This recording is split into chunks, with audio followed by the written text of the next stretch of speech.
Hello and welcome to Conversations in Cleantech, the podcast that celebrates the clean tech industry and the people that power it, brought to you by Brightsmith. I'm your host, Jenny Gladman, and in this sixth season, we delve deeper into the world of clean tech startups and their founders, from inspiring stories and words of wisdom to the toughest challenges. You can expect to learn about how these pioneering startups and the founders at their helm are propelling us towards a cleaner, greener tomorrow. In addition, they'll be offering you timeless teachings to enlighten, engage, and inspire everyone, everywhere to live their purpose.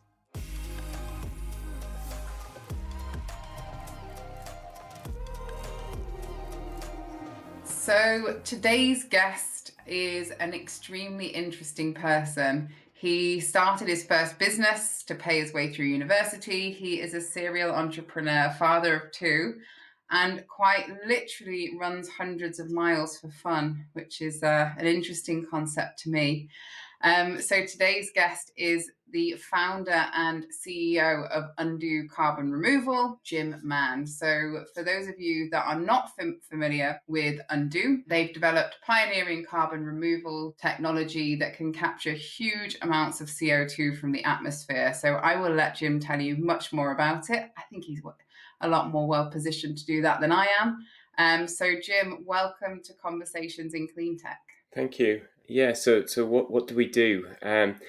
Very simple on the face of it. We spread basalt rock, certain types of basalt rock around agricultural land, which has sort of two sides to that. And I won't go too deep onto the science unless you want me to, but there's a chemical reaction with the rock which releases minerals and also captures CO2. So it's carbonic acid, which is a combination of water and CO2. And when that reacts, we get bicarbonate ions. That's our permanent carbon removal pathway. We'll go down to the oceans where it's stored. And the other side of that equation releases calcium, magnesium, phosphate, potassium, all things that you and I would think of as fertilizer. So we get a double whammy from this. We get a benefit to agriculture and we get carbon captured. The big thing for me is that it uses existing infrastructure. So it's a byproduct of the mining and quarrying industry that we use, and we can use existing equipment for the spreading. It co-deploys on the land, so it's not taking up land. It uses land that's already being used for agriculture and delivers benefits to everybody. So we can get this to scale potentially really, really quickly, and that's what we're aiming to do at Undo. Not all as easy as it sounds. Really hard to measure things in open systems, and that's what we spend a lot of time doing, is understanding how to measure this, how to do good MRV, and to be able to demonstrate the carbon removal that is occurring, and to demonstrate that to the level that we can now get carbon credits for this. And that's taken us 2.5 years work with a really good science team. Fantastic. And I think what people are always interested in is the why. Why was it that you decided, or was there a moment of inspiration you thought, I'm going to start a company that's focused on climate tech, solving the climate crisis? Was there a moment in time? Was that something that built up over the years? Why are you doing what you're doing? Yeah, so for me, this goes, there's a thread that goes right through my life. So my degree was in ecology. I never used the ecology. I drifted onto an entrepreneurial sort of track for my career. Um, but I've always had that going on. I've had a permaculture garden at home. I imported a heat pump probably in, I think it was about 2000, and had to get CE approval on it and get it connected to my house and things. So I've always had this sort of climate thread through my life, but kind of thought naively now, when I look back on it, that this was somebody else's problem. This was a government problem to solve, and we could count on governments to start tackling climate change in a meaningful way. I became increasingly sort of, I guess, lost confidence in that happening over the years, and eventually decided this is something I had to work on. It became something that was just eating me up, and I got the opportunity sort of 5-6 years ago to work on whatever I wanted to. I didn't need the income for a short period of time, a couple of small exits from other businesses, and I started looking at where I would fit into that. The ecology drew me to tree planting. Tree planting doesn't scale to the level we need. We need it, don't get me wrong, but it's not going to fix climate change. So I then started looking at other solutions, and enhanced rock weathering became the one that I became obsessed with and wanted to take from the lab into the field and to scale up. And speaking of scale, I think something people find really difficult to wrap their head around is, a company like Undo, what sort of scale would you be operating at, and what does that really mean to us and to the planet? So, we talk megatons, gigatons. What does the timeline look like for those sorts of things, and what does that really mean? Okay, so to give some sort of idea on it, we will put down about 200,000 tons of basalt this year. That will remove just short of 50,000 tons of CO2 from our atmosphere over the next sort of 20 years. So it's not a fast process, which is partly why we need to get it done quickly. About 10% of that removal occurs in the first 12 months. We aim to get that up to 4 million tons of rock, so a million tons of removal. It was planned to be 2025. We're trying to move that forward. So we're optimistic that we might be able to get to a million tons of removals next year. And the aim, although it's extremely ambitious and probably a lot of people would say unachievable, but I think if you don't set ambitious goals, you're always going to fall short. We'd like to remove a gigaton, a billion tons of CO2 from the atmosphere, so put down 4 billion tons of rock in 2030. We think that it's eminently possible, but you need a lot of things to happen for that to occur. But that's what we're aiming to do.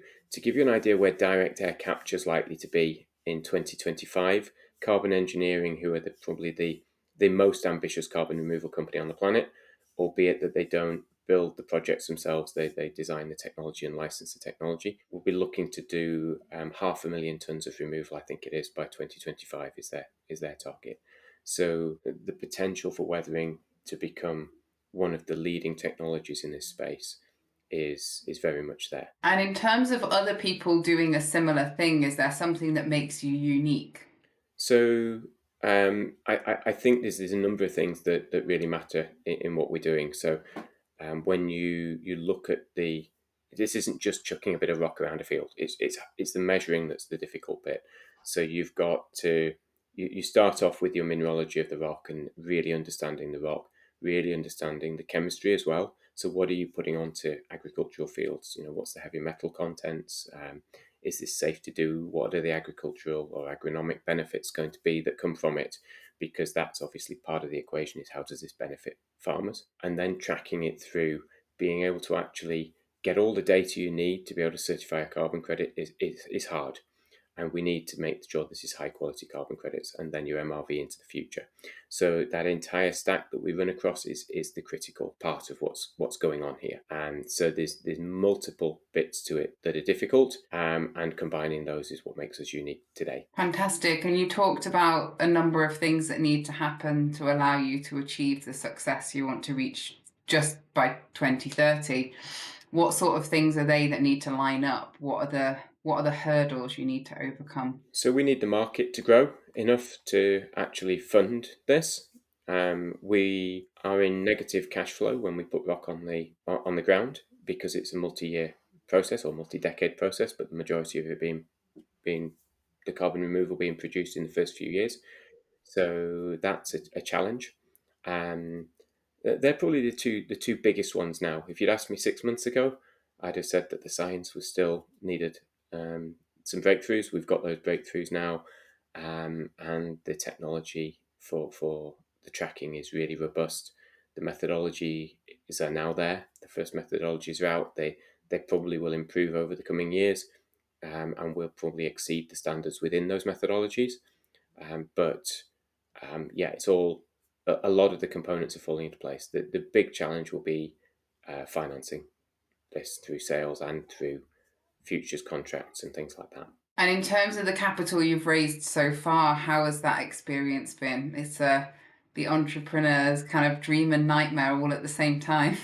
So it's been messy for us in some ways because we started off as a future forest company, and this was part of future forest company. we went through a demerger to separate the two because they were sort of heading in different directions. So we'd raised money, a couple of rounds of investment in Future Forest Company, and then demerged, raised a significant round of investment at the back end of last year in not a great climate, although it's certainly not improved any since. So I'm glad we raised when we did, although it would have been probably smart to raise earlier. Um, and it was, yeah, it's not been easy, I wouldn't have said, but I also don't think it's been too hard. It's not been the worst fundraisers I've had to do in my career. Well, that's good. And something I'm always interested in is the psychology, the being an entrepreneur. It's it's one of the most exciting things you can do with your life, but also sometimes it's a bit lonely, and those setbacks fall on your shoulders more than others. How do you keep yourself focused and motivated and positive? I think with working on climate particularly, it's the first time I've worked on something that I'm really, I guess, connected to, and that feels different. And I'd never sort of understood, there's this Silicon Valley thing of do something that you're passionate about. And I was like, oh, it's just enjoyed building businesses. It's quite exciting to be building businesses. I tried investing at one point, and I didn't get the same buzz. That you just you're on the edge of it. You're sort of might be giving a bit of advice, but it's not the same as having the pressure come onto you yourself. So I think that for me is part of it. I like the excitement, and so I think it's kind of a natural fit there, and the pressure's all part of that. It's all part of what you've kind of signed up for. So I quite embrace that. I quite enjoy that. Maybe that's it then. You're just naturally driven by that kind of pressure and battling the tough times to get to the better times. Yeah, and I think certainly with the climate business though, it's so important that we get this stuff happening. It's just this is you know above all else, there's nothing else to be working on as far as I'm concerned. It has to be climate for me. This is the problem of our time, and it is an existential threat. And I still think that the vast majority of people are living in blissful ignorance as to how fast this is coming at us and the scale of the problem that we have to tackle. And once your eyes are open to that, I think you can't close them again. This is you either have to willfully ignore that or you have to do something about it. And for me, that's do something about it. Couldn't agree more. And I think when we spoke before, we talked about the people in your business and how exceptional they are. And for me, a lot of my time is spent talking to people who either have founded their own business or are certainly senior within companies. And I think, any company is only as good as its people. You can have the most incredible technology, the most incredible science, but if you don't have the people to deliver that and make it happen, it won't succeed. So when looking at the people in your business, what sort of challenges have you faced there in terms of finding the right people or motivating those people and making sure that you've got the strongest team you can have? So I think we've been extremely lucky with the people we found. We have an amazing team, really amazing team, and strength in depth that I couldn't have even imagined as getting. And don't I don't fully understand that. It's not something I've managed to build in this way always in the past, and I think part of that is that we hire for values, we hire for mission, and that means you've got a common bond from the start. I mean, clearly, we look for talent. Clearly, we look for smart people who can learn new things and bring skills to the organization that we don't have. But I think there's something very special in that joint focus and mission that you're aligning to. From your side, what creates that sort of team? I think something that I hear very often in this sector, and for context, for you might not know, and the listeners that don't know, I recruited in financial technology for a decade before I did this. So I have a different perspective. And I think shared purpose, a shared mission, and a shared goal is actually quite common in lots of companies when it's at a company level. But I think in this sector, because it runs much deeper than a company, and it's a global challenge and a global shared purpose. So if you can hear the thunder, it was summer when we Yeah. started this podcast recording, and all of a sudden we've gone through 3 seasons, and now it's thunder and lightning. I think there is something really special when everybody's united in a common purpose, and it's exactly the same for us. It's the reason that we chose to set Brightsmith up, was to make an impact in this sector through using our skills. I'm not a scientist, I'm not an engineer, I wouldn't be much use on that side of things, but I know people and I understand search. And I think, having done the same internally, we've built a team of people who all want to pursue a career in executive or leadership search, but are absolutely fundamentally committed to doing it with purpose. Now, I'm certainly not detracting from any other sector, but this is one that just has undeniable purpose. And I think because your company is so aligned to that, and people see the bigger purpose and the bigger mission, actually it almost amplifies everybody's skills and capability, and increases the depth and breadth of the team. It's the kind of classic, your team should be much greater than the sum of the individual parts. And I think where you share that purpose, it really truly is. Yeah, I like what you say there as well about taking the skills that you already have and translating them into the sector, because we see a lot of people who sort of say, how do I get into climate? And it's not go and learn how to be a battery technician.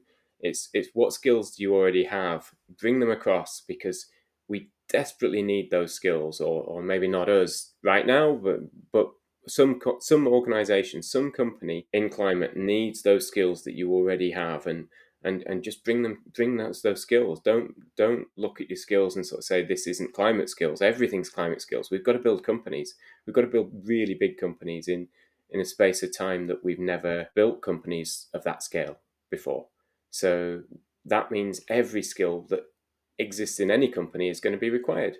So bring them. It's kind of the view that Yeah, we take. absolutely. In fact, funnily enough, the hour before this, I was on somebody else's podcast, sat on the other side of the fence, and we were talking about exactly the same thing. The fact that you hear the word clean tech and you think, I need to be a techie. You hear clean energy, you might think, I need to be an engineer. But the fact is, you don't actually need to be any of those things. And you really touched on it there. We want the best lawyers in the world negotiating the contracts. We want the best marketeers amplifying the voice of these organizations. So every single person that makes an organization more powerful or more efficient, if that's what you're good at, actually takes things forward a step. And I think you can't underestimate how important it is for every single person, at every level of the organization, to be united in that mission. I completely agree. Yeah. So, speaking of missions, you knew I was going to spring this on you, but something that we have spoken about before is your love of running, the real life Forrest Gump. Um, and I find it fascinating. I'm a self-confessed not great runner. I'm a 5, potentially 10K girl, and I don't think I'll ever go past it. But your story's amazing, and I feel like some of what must come out in doing the running is the same kind of, I want to say, being a little bit bloody minded in terms of your desire to succeed also will make you a more successful entrepreneur. So please share with us your running story. Well, so I've done quite a lot of running. So I run long distance, ultra distance, generally, and I guess mountain stuff's what really grabs me. So I like long mountain days, but everything 24-hour rounds. There's various hill rounds in the UK, which I've done. Um, and just long 100-mile races. That's fairly normal.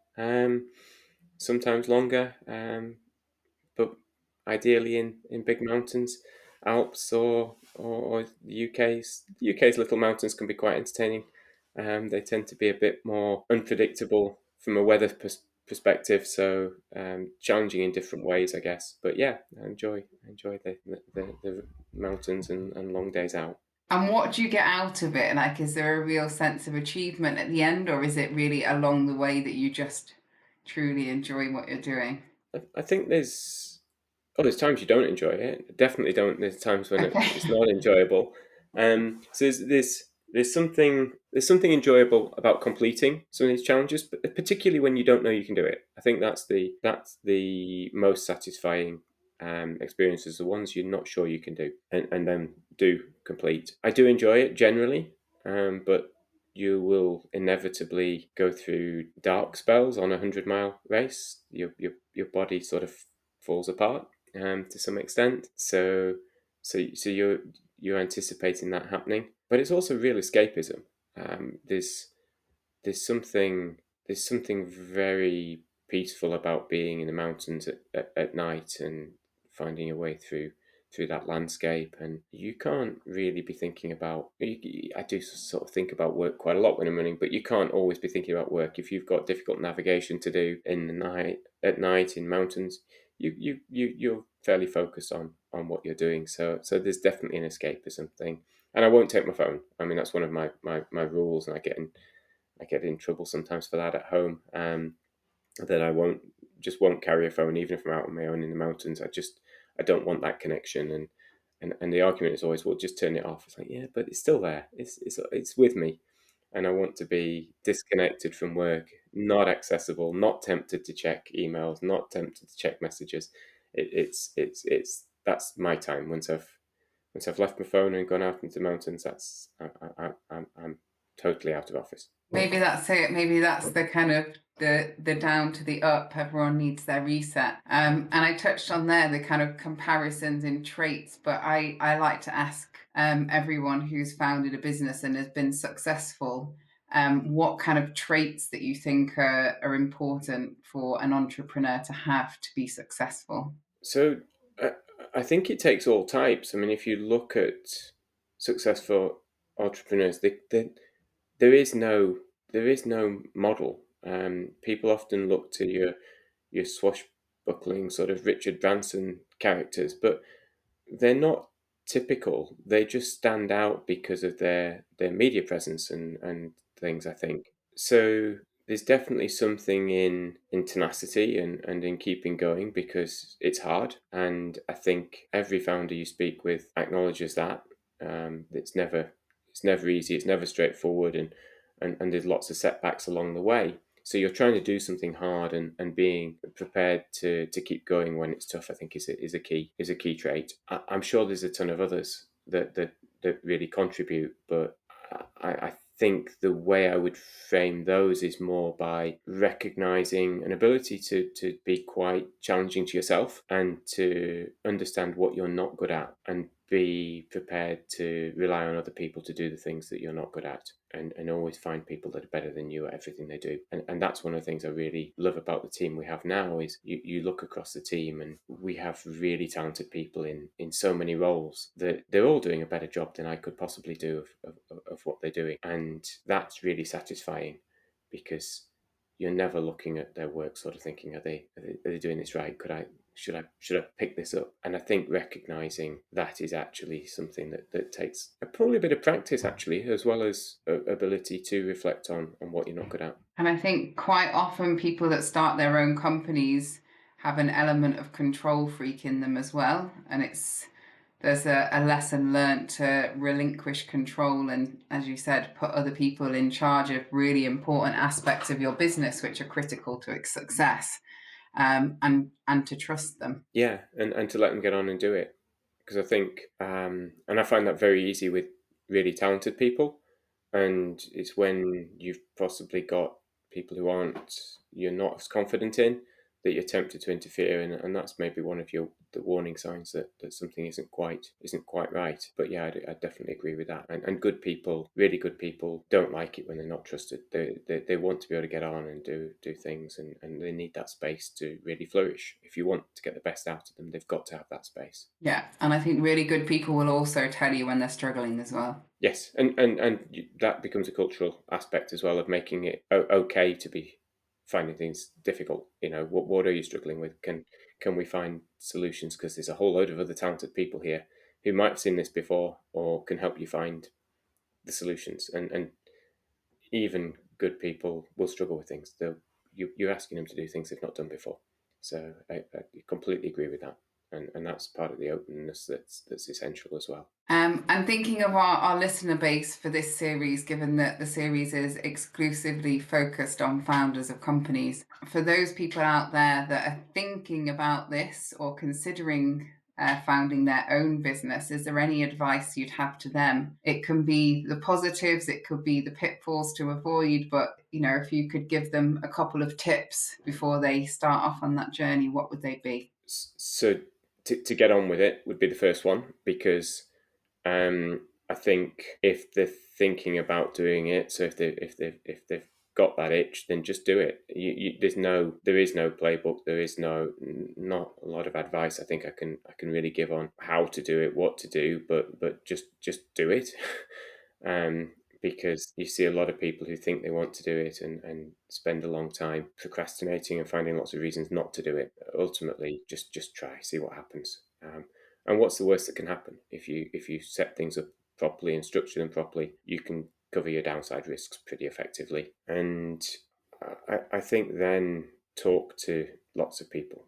Once you think you know what you want to do, talk to lots of people who have experience in those areas. They'll often be really open and really helpful. And if you go to them with smart questions, they'll generally engage with you. And that doesn't matter whether they're a scientist or somebody who's already an entrepreneur or whatever it is. I think if you've done your research, if you and you go to people with smart questions, they generally engage with you. Yeah, I couldn't agree more. And I think this community, more so than any other I've been a part of, there's incredible networking events. There's a real sense of community, and there is just a sense of people wanting everybody else to succeed and needing everybody else to succeed. I think that's one of the key things. And talking about success, I think we mentioned this earlier, but it's very hard to measure the success of a business like yours. Are there specific measures that you've got in place in terms of the impact to both the environment and to society that kind of give you that? Are we hitting a certain benchmark? So I think broadly about impact, and when I think about where I should be spending my time, and I try and encourage other people to think in the same way. It should be about what is the impact? What is going to be the impact of this? Is it the best use of your time for impact? Now, how you define impact is a different question, different measure. In our case, the measurable impact of what we do is tons of carbon removed, but there are a whole host of other benefits that come alongside that in terms of reduced inputs, improved yields, better life outcomes. We're starting to do some work in sub-Saharan Africa, and the impact there on individual life outlooks can be huge for small, 2 or 3 acre farmers. If you can increase their yields significantly, which in some areas we can, that can change their lives literally. And so that impact's much harder to put a finite measure around, but almost easier to see on a case by case basis.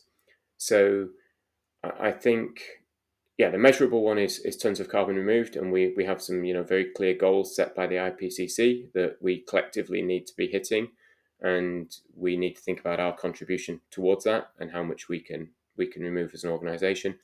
But we mustn't also neglect the wider impacts of agricultural benefit and what that can mean to people's life chances. And thinking bigger than undo, and kind of climate tech startups generally, what's your view on the impact that climate tech startups will have in the kind of broader fight against climate change versus the corporates? Corporates are typically really bad at innovation, and there's lots of reasons for that. They're not wired for rapid innovation. They're not wired for risk taking, People, once you get past a certain size, that are attracted to corporates, typically are trained to perform functions within that engine. Generally, corporates find innovation hard, certainly cutting edge innovation. I think that they will have a massive, massive role in scaling up technologies. We're going to really need them. They're very good at project development, they're very good at large scale deployment. They have amazing talent within them that we're going to need access to. And there's multiple ways that can be accessed. You look at some of the investments that's coming in. Some of it's strategic now. Oil and gas, whatever your view of oil and gas, have invested quite heavily into the clean tech sector, and are helping it to scale. We've avoided oil and gas investment, just to be clear, but I'm not sure how appropriate it is for the type of business we have, but we do have investment from one of the world's largest mining companies, and that strategically is really valuable to us. The skills they have in various areas like grinding up rocks and things is really significant. They have massive assets of material, and therefore we can bring them innovative solutions to some of their problems. So I think you have to look a lot wider than just the climate tech startup scene. This is the kind of the innovation part of what's happening, but the impact it has is much, much wider, and it needs to be. And most likely, a lot of these startups that we're seeing will not go on to change the world. It's never happened. You look at this in any other sector. Facebook's a massive outlier. The ones you always read about, the ones you always hear about, are the huge outliers. The tiny, tiny fraction of all the businesses that are incorporated into other organizations because they have a great product that fits into something else. I think this will be the same. I don't think it'll be any different. You'll see some of these being swallowed up by larger organizations where the benefit of the technology can be realized quicker and have a more significant impact. And I think that's just fine. And we should embrace that rather than there seems to be a little bit of a narrative around corporates being bad in this space because of the historic emissions, and startups being good. And the two need to come together if we're going to really get the benefit. Yeah, and we're seeing more and more really interesting joint ventures, collaboration, and I think it has to happen.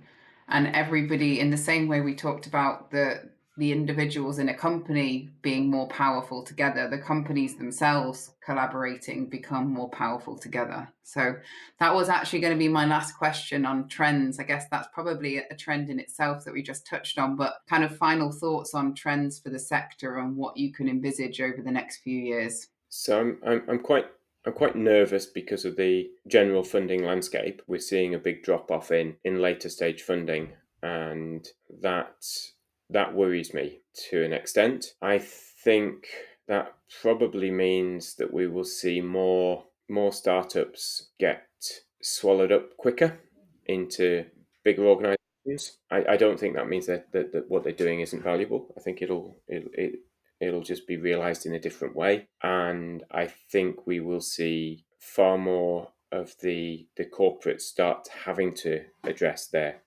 climate problem. And I really hope we'll start to see more legislation in this space. But the legislation won't come until we've already invented the solutions. Um, they'll follow once we can show them the solutions exist and that legislation makes sense. But if we're looking for people to legislate when there aren't solutions, it's just not going to happen. No one in their right mind is going to start insisting that people offset all of their emissions, for example, when with something that's got a permanence. SBTI sort of talk about, we think it's going to be 1,000-year permanence, but you can't do that to companies when it's costing $600 a ton plus for that removal, and no legislator in their right mind is going to do that. So we will have to come up with the solutions that actually empower legislators to then make this mass market proposition. But I think that's happening. I certainly hope it's going to happen, and I hope I'm not just living in some utopian future in my head where that happens. But it needs to happen if we're going to keep a habitable planet. So I think the pressure is going to ramp up, and hopefully that creates a real opportunity for innovators. Yeah, I couldn't agree more. Well, thank you for that. Thank you for your story and for joining us today. And we wish you every success in reaching the targets that you've set yourself and continuing to run across, I'll say the country, but probably other parts of the planet as well. But yeah, thanks a lot for telling your story, Jim. Thank you for having me on.